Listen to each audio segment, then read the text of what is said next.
تو اللہ آپ سے دنیا نہیں چھڑوانا چاہتا. اللہ کہتا ہے میں نے دی ہے, ان نعمتوں سے لطف اندوز ہو, مجھے یاد تو رکھو نا.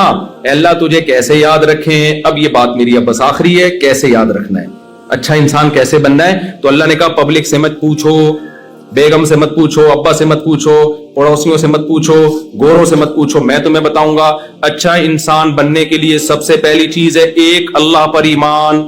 جو لوگ کہتے ہیں کائنات خود بخود بنی ہے دھماکے کے نتیجے میں, اور انسان بن گیا, آنکھ ناک کان آٹومیٹیکلی بن گئے, اللہ کہتے ہیں دھماکہ ہوا ہوگا, اللہ نے اس کی نفی نہیں کی, بلکہ قرآن میں اشارے ملتے ہیں کہ ہم اس کائنات میں وسعت پیدا کر رہے ہیں. اس سے پتہ چلتا ہے کہ کائنات پہلے جڑی ہوئی تھی.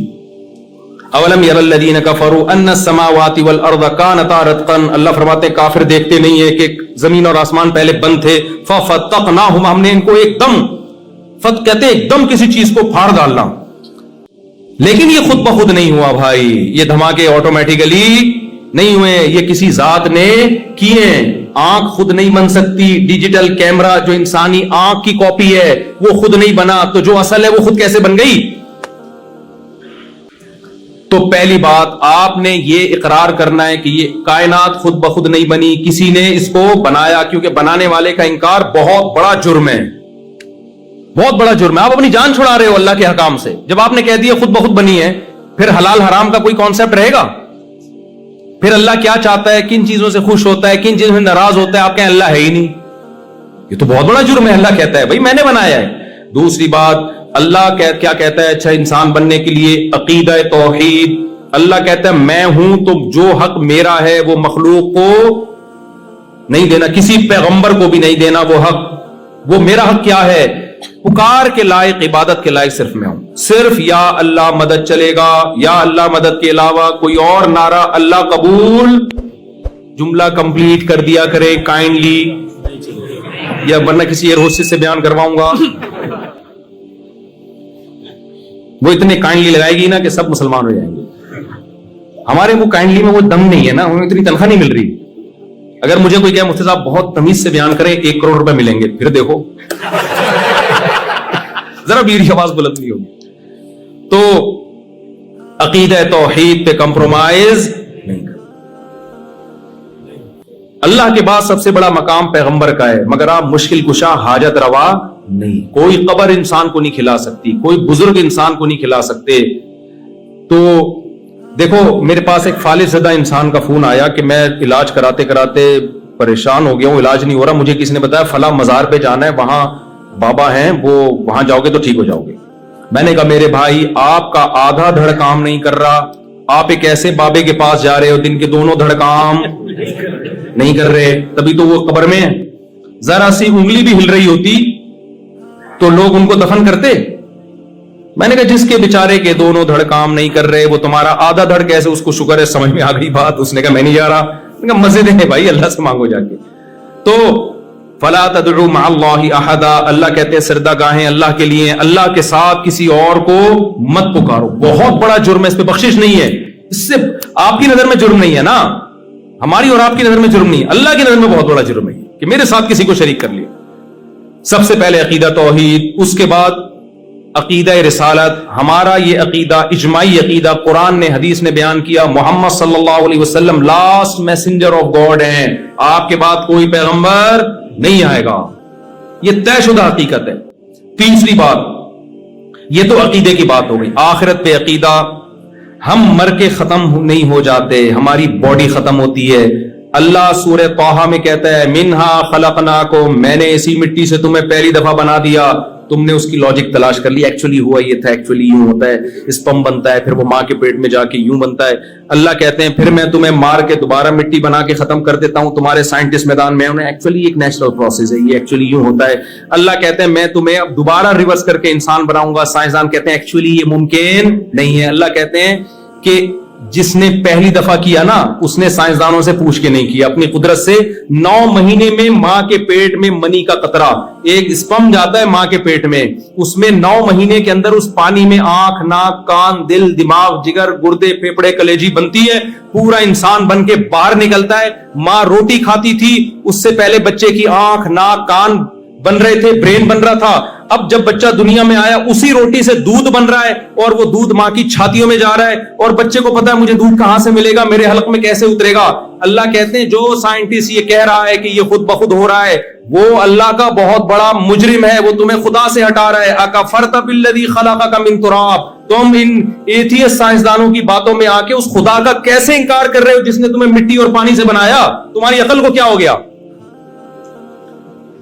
بھائی؟ آٹومیٹیکلی نہیں ہے, یہ وہ ذات کر رہی ہے جس نے ہمیں بنایا. وہ خدا کہتا ہے کہ جس نے پہلی دفعہ بنایا وہ مٹی میں جان ڈال کے دوبارہ تمہیں انسان بنا کے حساب و کتاب کے کٹہرے میں کھڑا کرے گا. یہ کس کا, میرا اور آپ کا عقیدہ ہے یا نہیں ہے؟ اس پہ قائم رہو, اپنی اولادوں کو سکھاؤ بیٹا ہم مر کے ختم نہیں ہوتے. بچہ کہے گا ابو یہ تو جب کیڑے کھا جاتے ہیں ختم, اس کو بولو بیٹا پہلے کچھ نہیں تھے جس نے بنا دیا, تو ریپیئر کرنا تو آسان ہوتا ہے پہلی دفعہ بنانے سے, وہ دوبارہ بنائے گا. وَهُوَ بِكُلِّ خَلْقٍ عَلِيمٌ, وہ ہر طرح سے پیدا کرنا جانتا ہے وہ. یہ ہمارا عقیدہ ہے. اس کے بغیر اللہ کی نظر میں ہم اچھے بولو نہیں. یہ آخری بیان ہے, تھوڑا سا 5 منٹ میں آپ کے زیادہ لے رہا ہوں میں. بھائی تھک تو نہیں گئے؟ کوئی مسئلہ تو نہیں؟ جلدی سے میں جا رہا ہوں, جلدی سے سمیٹوں میں. مجھے کہیں بٹھا دو نا پولیس بلوانی پڑتی ہے اٹھانے کے لیے. تو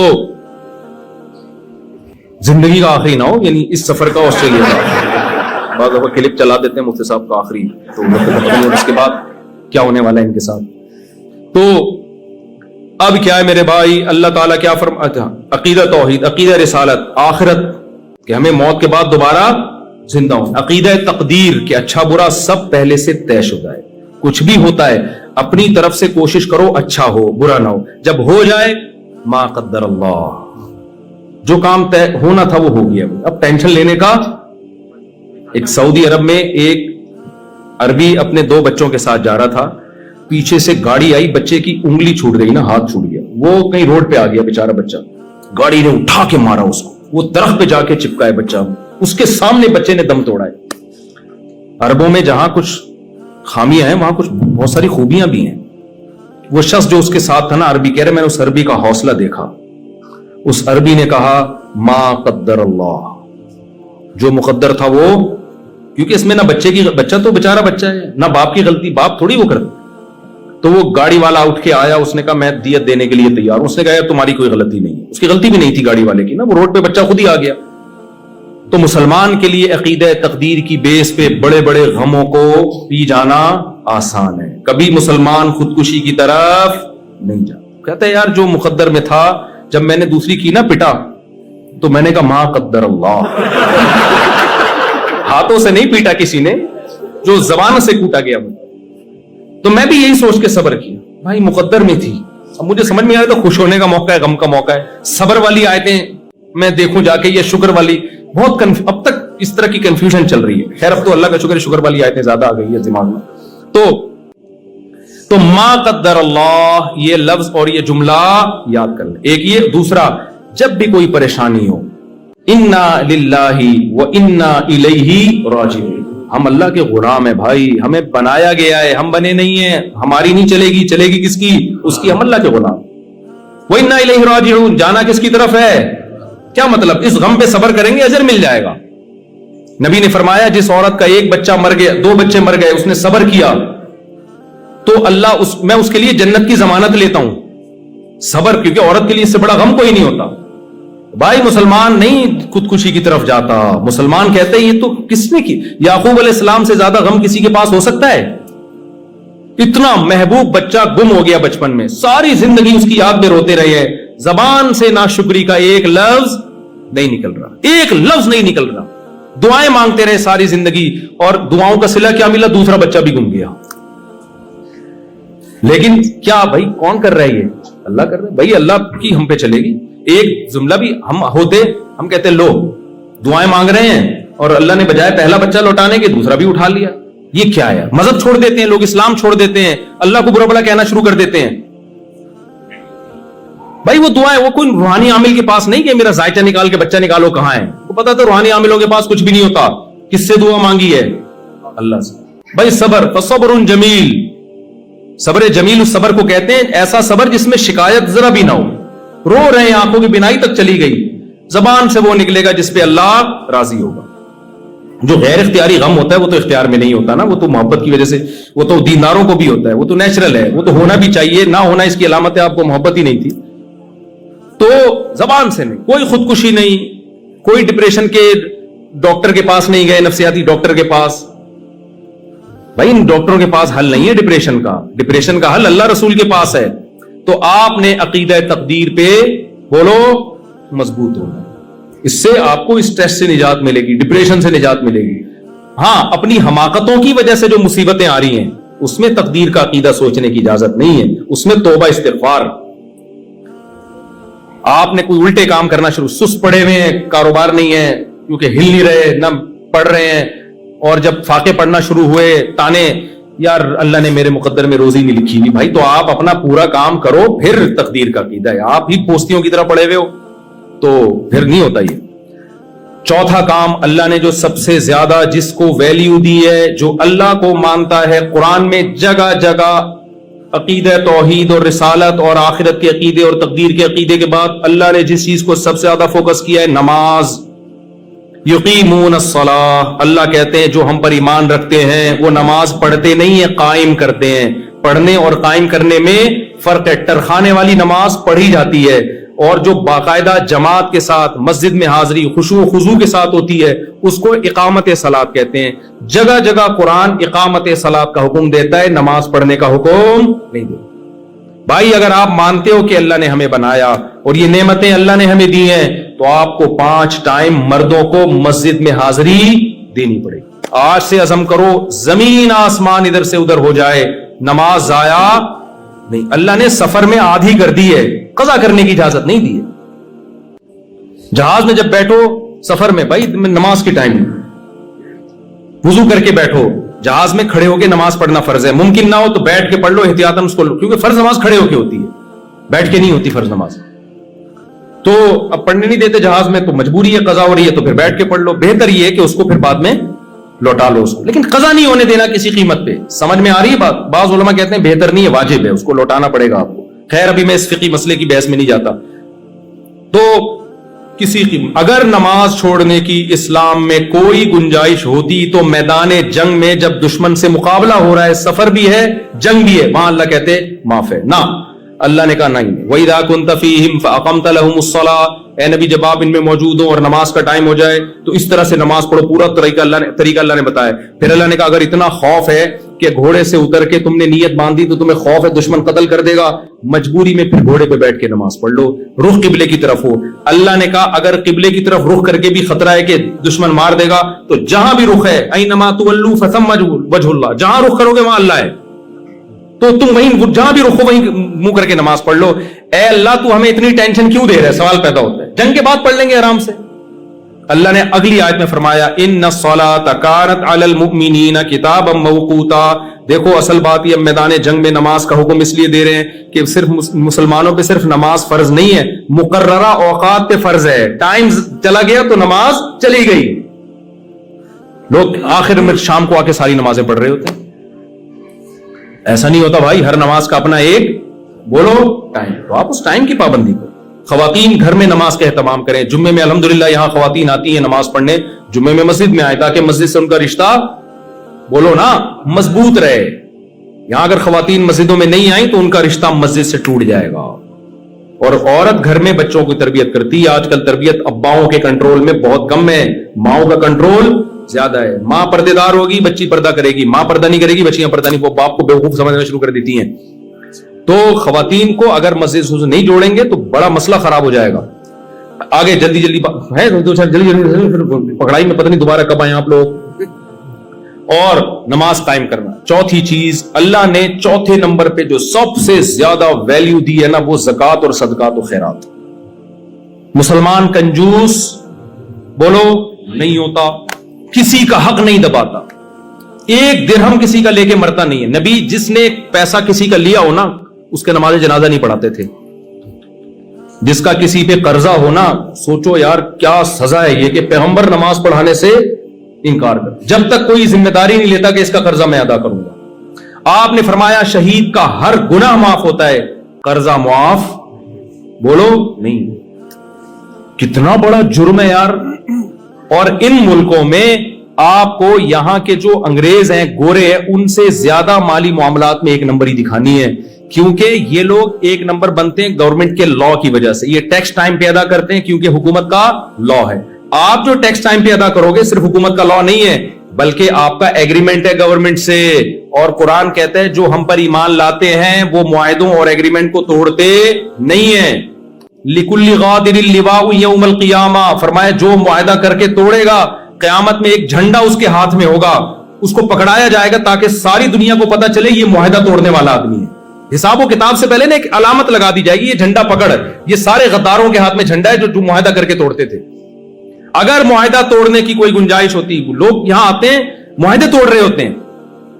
دیکھو نبی صلی اللہ علیہ وسلم کے غیر مسلم سے معاہدہ ہوا مشرکین مکہ سے کہ یہاں سے کوئی کافر ہو کے وہاں جائے گا تم واپس نہیں کرو گے، وہاں سے کوئی مسلمان ہو کے ادھر آئے گا ہم فوراً واپس کر دیں گے. یہ معاہدہ مسلمانوں کے فیور میں نہیں تھا لیکن ہو گیا نا معاہدہ. ادھر سے حضرت ابو جندل اسلام قبول کر کے ادھر آئے، ہاتھوں میں بیڑیاں آئے کیونکہ ان پہ ظلم ہو رہا تھا، بھاگ کے آئے تھے، فرار ہو کے آئے. مشرکین نے کہا آپ کا ایگریمنٹ ہوا ہے، وہاں سے جو آئے گا آپ واپس کریں گے. ابو جندل نے عرض کیا یا رسول اللہ مجھے ان کافروں کے حوالے کر رہے ہیں تو مجھے مار دیں گے. آپ خاموش ہیں اور پکڑ کے ان کے حوالے. کیوں؟ معاہدہ. مسلمان معاہدوں والذین هم لاماناتهم وعہدهم راعون، اللہ کہتے ہیں جو ہم پر ایمان رکھتے ہیں وہ امانت میں خیانت نہیں کرتے اور وہ معاہدوں میں خلاف ورزی نہیں کرتے. 1 ارب روپے بھی کوئی آپ کے پاس رکھوا دے اس کو اطمینان ہونا چاہیے کہ 1 روپیہ بھی اس سے نہیں نکالے گا. یہ اس کو کہتے ہیں 1 نمبر. سمجھتے ہو کہ نہیں سمجھتے؟ دیکھو ہمارے نبی صلی اللہ علیہ وسلم نے جب پہلی مرتبہ نبوت کا دعویٰ کیا تو آپ کے پاس 2 عمل تھے. ایک آپ کا کیریکٹر کہ آپ نے کبھی جھوٹ نہیں بولا، آپ نے کبھی امانت میں خیانت نہیں کی اور آپ نے کبھی کسی سے کیا ہوا ایگریمنٹ نہیں توڑا. یہ 3 عمل آپ کے پاس تھے. اور ایک عمل تھا آپ کی غار حرا کی عبادت. یہ بھی تھا کہ نہیں تھا؟ مشرکین کے پاس جب آپ نے نبوت کا اعلان کیا تو غار حرا کی عبادت کو پیش نہیں کیا. آپ نے فرمایا بتاؤ کیا تم نے مجھ سے کبھی جھوٹ سنا؟ انہوں نے کہا نہیں. یعنی آپ نے یہ ثابت کیا کہ میں صادق بھی ہوں اور امین بھی. اسی کو کیریکٹر کہتے ہیں نا. یار کیریکٹر لیس آدمی نہیں ہے، قابل اعتماد ہے، یعنی جھوٹ نہیں بولے گا اور 2 نمبری نہیں کرے گا. تو نبی نے اپنے کیریکٹر کو پیش کیا ہے. آپ جب یہاں غیر مسلم کے سامنے اسلام رکھو گے وہ آپ کے رمضان کو، آپ کے روزوں کو، آپ کی نماز، آپ کے حج عمرے کو نہیں دیکھے گا، وہ آپ کے کیریکٹر کو دیکھے گا کہ مالی لین دین میں کیسا ہے، لالچی تو نہیں ہے، ٹوپیاں کرانا تو نہیں جانتا، جھوٹ تو نہیں بولتا، معاہدوں کی خلاف ورزی تو نہیں کرتا. اگر اس میں آپ 1 نمبر ہوگے تو پھر آپ کی وہ حج اور نماز والی دعوت کو سنے گا. اس میں اگر آپ 1 نمبر نہیں ہے تو پھر وہ آپ کی دعوت سننے کے لیے تیار نہیں ہوگا. کھوپڑی شریف میں بات آ رہی ہے کہ نہیں آ رہی ہے؟ قرآن نے عیسائیوں کی تعریف کی، یہودیوں کی بھی، کچھ یہودیوں عیسائیوں کی قرآن نے تعریف کی ہے. کیسے تعریف کی؟ وہاں بھی اللہ نے ان کے کریکٹر کی مثال دی ہے. فرمایا وَمِنْ أَهْلِ الْكِتَابِ مَنْ إِنْ تَأْمَنْهُ بِقِنْطَارٍ يُؤَدِّهِ إِلَيْكَ وَمِنْهُمْ مَنْ إِنْ تَأْمَنْهُ بِدِينَارٍ لَا يُؤَدِّي إِلَيْكَ. اہل کتاب میں یہودیوں اور عیسائیوں میں کچھ ایسے لوگ ہیں کہ تم ان کو 1 دینار، 1 ڈالر بھی دے دو گے نا آج کی زبان میں، اعتماد کر کے وہ واپس نہیں کریں گے جب تک سر پہ کھڑے نہیں رہو گے. ایسے برے لوگ بھی ہیں. اللہ نے کہا ان یہود و نصارہ میں ایسے اچھے لوگ بھی ہیں، سونے کا پہاڑ بھی رکھوا دو گے وہ پورا لوٹا دے گا جب مانگو گے. تو اللہ نے بھی کیریکٹر کو بنیاد بنایا ہے، اچھائی اور برائی. اور بھی چیزیں ہیں لیکن اس کی بڑی ویلیو ہے اسلام میں. آج ہمارے ہاں نماز روزے کو تو حج کو تو فوکس کیا جاتا ہے، کیریکٹر کو فوکس نہیں کیا. بلکہ جتنا بڑا 2 نمبر ہو، شوب سے بتاتا ہے میں نے فلاں کو ٹوپی کرائی. ہمارے ایک دوست چائنا گئے، ہول سیل پہ نا چیزیں بکتی ہیں چائنا میں، ماشاءاللہ ان کی داڑھی بھی اور بڑے نیک آدمی. چائنا جا کے کیا کر رہے ہیں وہ؟ مجھے ان کے پارٹنر نے بتایا کہ بھائی یار تو ٹوپیوں کے علاوہ یہ تو پورا ٹوپیوں کا بزنس کر رہے ہیں وہاں پہ. میں نے کہا کیا بزنس؟ انہوں نے کہا بھائی یہ کیا کرتے ہیں ہول سیل پہ نا، جیسے مارکیٹ ہے ہول سیل پہ یہ چیز، اس نے بتایا کہ یعنی میں آپ سے خریدوں گا ہول سیل پہ تو فی الحال آپ 1 دے دیں ٹیسٹ کرنے کے لیے، تو ہول سیل ریٹ پہ 1 چیز لیں، وہاں سے ہول سیل پہ 1 چیز، یہاں سے سب کو ٹوپیاں کرا کے ہول سیل ریٹ پر اتنا بڑا کنٹینر تیار کر دیا انہوں نے. بھائی آپ سب سے جھوٹ بول رہے، وہ اس بیس پہ دے رہا ہے کہ شاید کل مجھ سے خریدے گا تو مجھ سے خریدے گا، اور آپ 100 آدمیوں کو یہی ٹوپیاں کرا رہے ہو. تو کل آپ اس کو نماز روزے کی دعوت دو گے تو وہ کیا کہے گا؟ یار تو اپنی حرکتیں تو دیکھو، تم ہم سے جھوٹ بول رہے ہو. تو ٹوپیوں کا بزنس، اب اس کا ترجمہ پتہ نہیں مفتی خالد صاحب کیا کریں گے، یہ ان کی آزمائش، کہیں گے مجھے بڑی آزمائش میں ڈال دیا۔ تو بھائی مسلمان کیریکٹر کا 1 نمبر ہوتا ہے، 2 نمبر نہیں۔ آپ نے یہاں گورنمنٹ سے جو معاہدے کیے ہیں، آپ کو ان معاہدوں کو پورا کرنا پڑے گا۔ آپ کو اگر کوئی یہاں آفیسر رشوت لے کے بھی انلیگل کام کروا رہا ہے آپ سے، آپ اس کو بولو بھائی میں تجھے رشوت دے کے یہ غیر قانونی کام کر لوں گا، یہاں کی گورنمنٹ مجھے چھوڑ دے گی کیونکہ آفیسر کی پرمیشن سے کر رہا ہوں، ادھر کی جو آخرت والی گورنمنٹ ہے، جو اللہ ہے، وہ مجھے نہیں چھوڑے۔ اس لیے کائنڈلی یہ میرے مذہب کا حصہ ہے، میں کسی کے ساتھ ظلم اور ناجائز بولو نہیں کر سکتا۔ سمجھ میں آ رہی ہے بات؟ اس لیے آپ ٹائم پہ ٹیکس دے دیا کرو، آپ کا امیج گورنمنٹ کی نظر میں اچھا جائے گا کہ انڈیا، بنگلہ دیش اور پاکستان سے جو مسلمان آتے ہیں، انہوں نے ہم سے معاہدہ کیا تھا جب انہوں نے نیشنلٹی کے لیے یا رہنے کے لیے اپلائی کیا تھا، تو اس میں ان سے کچھ فارم پہ سائن لیے گئے تھے، فری پھوکٹ میں یہاں داخلہ یہ کسی کو اس بیس پہ یہاں انہوں نے گھسنے دیا کہ آپ کی جو آسٹریلیا کا وزیر اعظم ہے، آپ کے خالو ہیں، وہ یہ میرے خالو ہیں، اس لیے میں یہاں اس سلسلے میں آنا چاہتا ہوں۔ صحیح ہے نا؟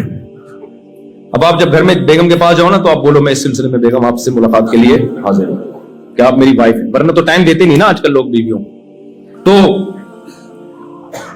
تو آپ نے یہاں، کیونکہ ان کے لیے بہت بڑا مسئلہ ہے۔ میں یورپ میں گیا نا، وہاں پتا چلا کہ ٹیکس چوری کرنے میں الحمدللہ بہت بڑا ریکارڈ ہے۔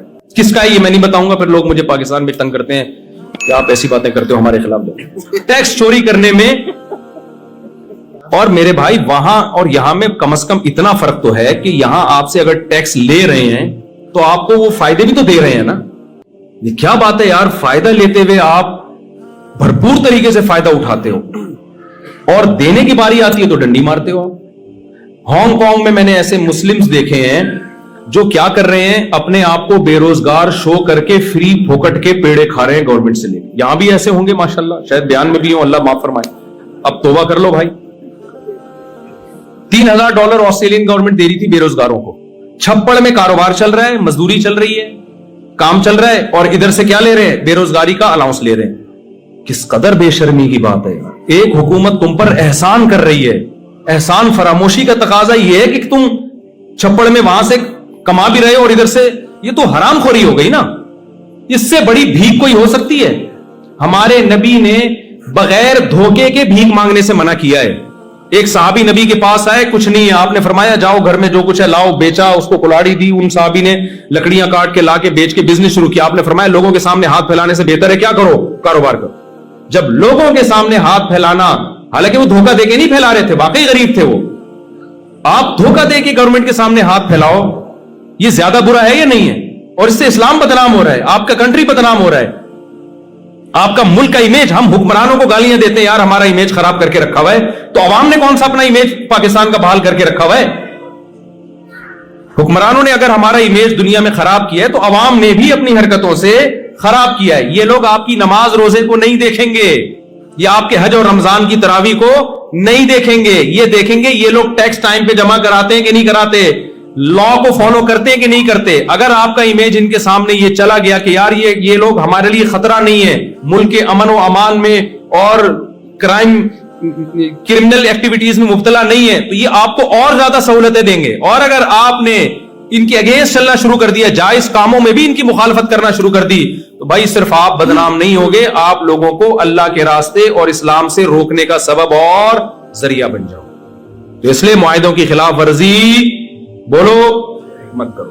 آخری بات، بس سچی مچی کی آخری، سچی مچی کی آخری، وہ یہ ہے کہ اسلام نے آپ کو نماز کا حکم دیا، خرچ کرنے کا حکم دیا، آپ نے لوگوں پہ بھی خرچ کرنا ہے، مسجد میں بھی خرچ کرنا ہے، دینی مدرسوں پہ بھی، غیر مسلموں پہ بھی خرچ کرنا ہے۔ آپ کو کوئی ضرورت مند، کل مجھے کسی نے بتایا، عالم ہے وہ، علماء عالم تو نہیں، علماء کے ساتھ بیٹھتے ہیں، ایک گورے کو ضرورت تھی، کہتے میں نے اتنا خرچ کیا اس کے اوپر، وہ بڑا حیران ہو رہا تھا۔ ہر ایک پہ خرچ کرو، انسان پہ خرچ کرو، آپ مسلمان کنجوس نہیں ہوتا۔ اور ایک آخری بات کہ دیکھو اسلام میں اور جو غیر مسلم اور مسلم میں ایک بڑا فرق پتہ ہے کیا ہے؟ اسلام یہ چاہتا ہے کہ آپ کے ریلیشن ہو، جبکہ جو غیر مسلم ہے نا وہ انفرادی زندگی کی طرف جا رہے ہیں. انڈیویجول لائف ہونی چاہیے ہر ایک کی. سمجھتے ہو کہ نہیں سمجھتے؟ یہ بہت اہم بات ہے اور واقعی آخری ہے کہ وہ ان کے ہاں ریلیشن کی کوئی ویلیو بولو نہیں. میں اپنا کماتا ہوں تم اپنا کماتی ہو, اپنی چائے خود بناؤ میں اپنی چائے خود بناؤں گا, اور ابا اماں کا جو سیٹ اپ چل رہا ہے مارکیٹ میں وہ کوئی بہت زیادہ قابل تعریف نہیں ہے. ابا ہوتے بھی ہیں نہیں بھی ہوتے ہیں تو وہ ہونا نہ ہونا ابا کا کیا ہے, تقریباً برابر ہی ہے. اولڈ ہاؤس ٹھکانہ ہو سکتا ہے, کچھ لوگ گھر میں بھی رکھ لیتے ہیں, کوئی اتنا ویلیو نہیں ہے ان کے یہاں ان چیزوں کی.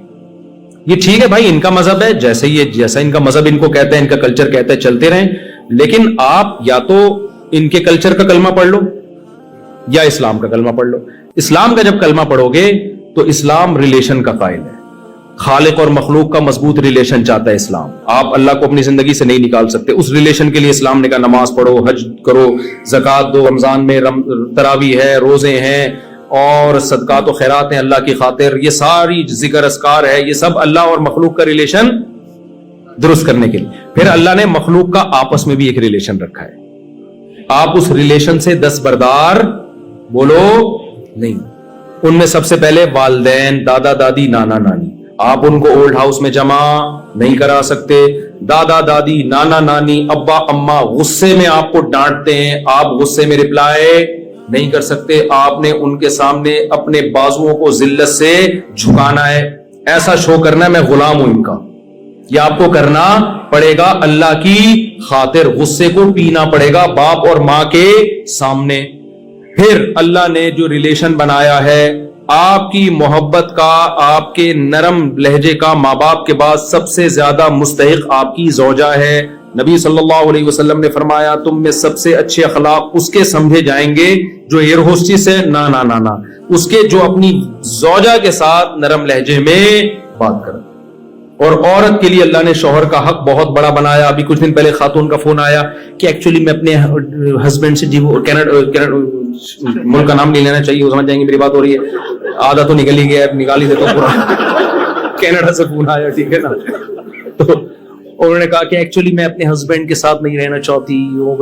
میں نے کہا کوئی وہ کورٹ سے خلا لے رہی, میں نے کہا کورٹ کا خلا اسلام کے اعتبار سے صحیح نہیں ہے. اگر باقی ظلم ہو رہا ہے تو پھر بتائیں. آپ کہہ رہی نہیں ظلم تو نہیں ہو رہا, میرا خرچہ بھی اٹھاتے ہیں اور کوئی ایسا مسئلہ نہیں ہے, لیکن ایکچولی میں نہیں رہنا چاہتی, 4-5 بچے بھی ہو گئے, میں نہیں رہنا چاہتی. میں نے کہا بھائی آپ نہیں لے سکتی, کیونکہ طلاق کا اختیار اللہ نے اسلام میں کس کو دیا ہے, مرد کو دیا ہے. وہ ڈیورس دے گا تو طلاق ہوگی, ادروائز آپ کے پاس یہ رائٹ نہیں ہے. خواتین بہت غصہ کرتی ہیں اس بات پہ, حالانکہ اس میں عورت کا فائدہ ہے, کیونکہ اگر عورت کے پاس ڈیورس کا حق ہو تو پھر مرد اس پہ خرچ ہی نہیں کرے گا نا, وہ کہے گا یار کسی بھی وقت چھوڑ کے جا سکتی ہے. خیر یہاں کا لا کیا ہے وہ یہاں کا لا ہے, لیکن اسلام کی میں بات کر رہا ہوں. اسلام یہ کہتا ہے کہ ڈیورس کا حق کس کے پاس ہے, مرد کے پاس ہے. تو میں نے کہا آپ کینیڈا کی گورنمنٹ سے آپ خلا لے لیں, وہاں کی گورنمنٹ کے حساب سے وہ خلا معتبر ہوگا, لیکن اکارڈنگ ٹو اسلام وہ معتبر نہیں ہوگا. پھر انہوں نے ایک مثال دی, دیکھیں ایکچولی دیکھیں جب ہم کسی کمپنی کو جوائن کرتے ہیں, یہ میں آپ کو بتا رہا ہوں آج کل جو سیکولر ذہنیت بن رہی ہے اور اسلام میں کیا فرق. ایکچولی ہم جب کسی کمپنی کو جوائن کرتے ہیں تو ہم اپنی مرضی سے آتے ہیں, پھر ہم جب چھوڑنا چاہتے ہیں تو ہمارا ایگریمنٹ ہوتا ہے, تو ہم جب چاہیں چھوڑ دیں اس کو. تو یہ شادی بھی تو ایک کانٹیکٹ ہے نا, ایگریمنٹ ہے نا, کہ ہم دونوں اکٹھے لائف گزاریں گے, ہمارا غم اور ہمارے غم اور خوشیوں میں شریک ہوں گے. تو اب میں اس کانٹریکٹ کو ختم کرنا چاہتی ہوں, تو اس میں کیا خرابی ہے. میں نے کہا دیکھیں آپ کا جو میاں ہے وہ کمپنی نہیں ہے, وہ کوئی نیسلے کی کمپنی بولو یا شنگریلا کمپنی نہیں, وہ میاں ہے, وہ کہ کانٹریکٹ ہوا تھا, جب کانٹریکٹ ختم کر, میاں بھی جب چھوڑنا چاہتا ہے نا تو اس کے لیے بھی ایک طریقہ رکھا ہے. ایک طلاق ہے, پھر دوسری ہے, اور اگلے توہر میں ہے, اسی وقت نہیں دینی. اور اس میں بھی پہلے اللہ نے کہا کہ خاندانوں کو بٹھاؤ, جوڑ کی کوشش کرو, وہ بھی ناکام ہوتی ہے. تو پھر جو ہے اور بہت سارے پروسیس اسلام نے بتائے ہیں, محبت سے وغیرہ, بستر الگ کر دو, روٹھ جاؤ. اس کے بعد جا کے پھر رکھا ہے کہ مجبوری ہو تو پھر ایک دفعہ, اور اس میں بھی رجوع کا حق رکھا ہے اگلے مہینے, 3 مہینے سے پہلے ایک پروسیس بیان کیا, اور اس کو بھی اس سارے پروسیس کے بعد بھی ناپسندیدہ کیا ہے کہ اچھا کام نہیں کر رہا ہے. کوئی اپریشیٹ ماشاءاللہ 6 عورتوں کو طلاقیں دے چکا ہے, اس کو ایوارڈ ملنا چاہیے, کوئی قابل تعریف کام بولو نہیں ہے. اور آپ کے پاس تو رائٹ اس وقت ہے جب کوئی بیسک حقوق میں ڈنڈی مار رہا ہو, بیسک حقوق میں, تو اس کی بھی ایک ڈیٹیل ہے. ایسا نہیں ہے کہ وہ